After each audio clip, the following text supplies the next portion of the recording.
मिलन सृष्टि के लिए, मिलन भोग के लिए नहीं है, मिलन सिर्फ सृष्टि के लिए। और वो मिलन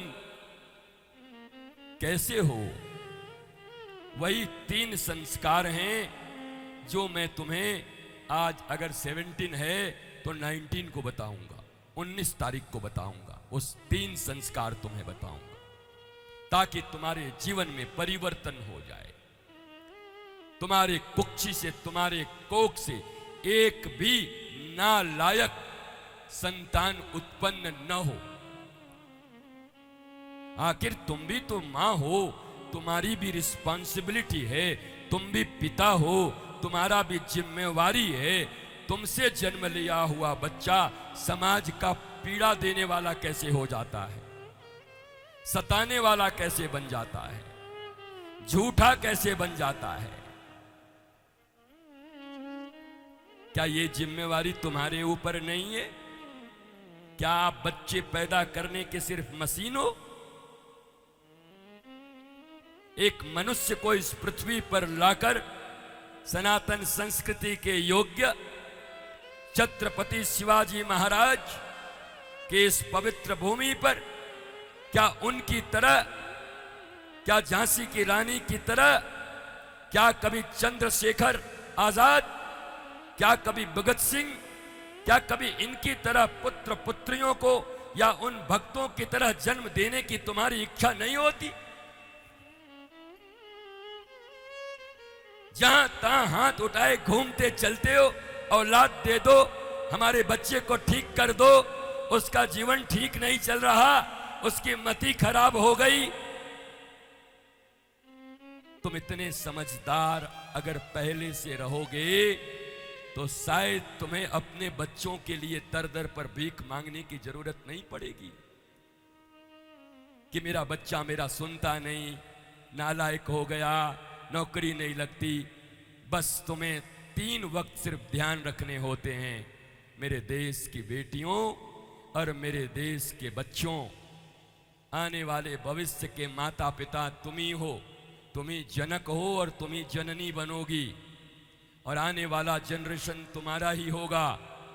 तो तुम्हें इन भारतीय 3 संस्कारों को अपना के रखना है कि जो तकलीफ तुम्हारे माता पिता और दादा दादी को हुई है तुम लोगों के लिए, वो तकलीफ तुम्हें अपने बच्चों के लिए कभी नहीं हो, बल्कि आने वाले समय में, अब जो आने वाला भारत होगा, इन 16 संस्कारों में से 3 संस्कारों को अपनाकर जब बच्चे आएंगे तो भारत की ये आने वाली पाड़ी पीढ़ी पूरी दुनिया में सर उठाकर घोषणा करेगी, हम भारतवासी सबसे ऊंचे हैं, सबसे ऊपर हैं।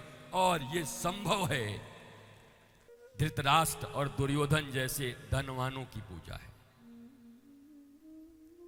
धनवान युधिष्ठिर जैसा हो तो कितनी प्यारी बात है।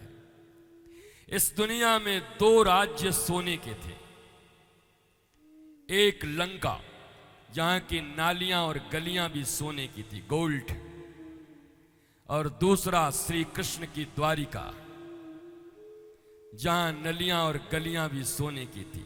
2, एक का राजा अभिमानी रावण था और एक के राजा द्वारिकाधीश कृष्ण हैं। यद्यपि कृष्ण राजा थे नहीं, पर राजकाज संभालते थे। एक रावण के राज में बाह्य स्त्रियां चुराई जाती थी, भगवान की स्त्री भी चुरा के ले गया, और कृष्ण द्वारिका से भागकर बड़ी सभा में लुट रही द्रौपदी की इज्जत वस्त्रावतार लेकर बचाते हैं।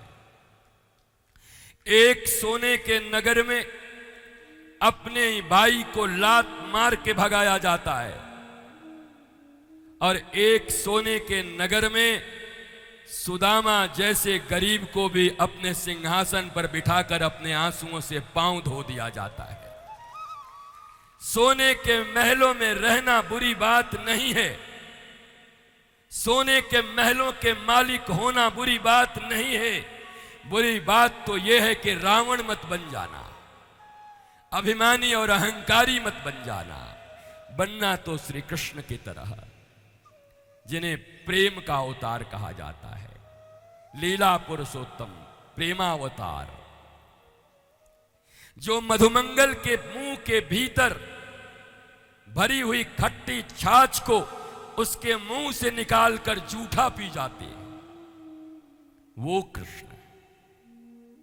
जो अपनी गैया को लाने के लिए कहते हैं मेरी भी गैया ले आना, मैं थोड़ा सोया हूं, तो उनके मित्र कहते हैं तेरे बाप के नौकर हैं हम,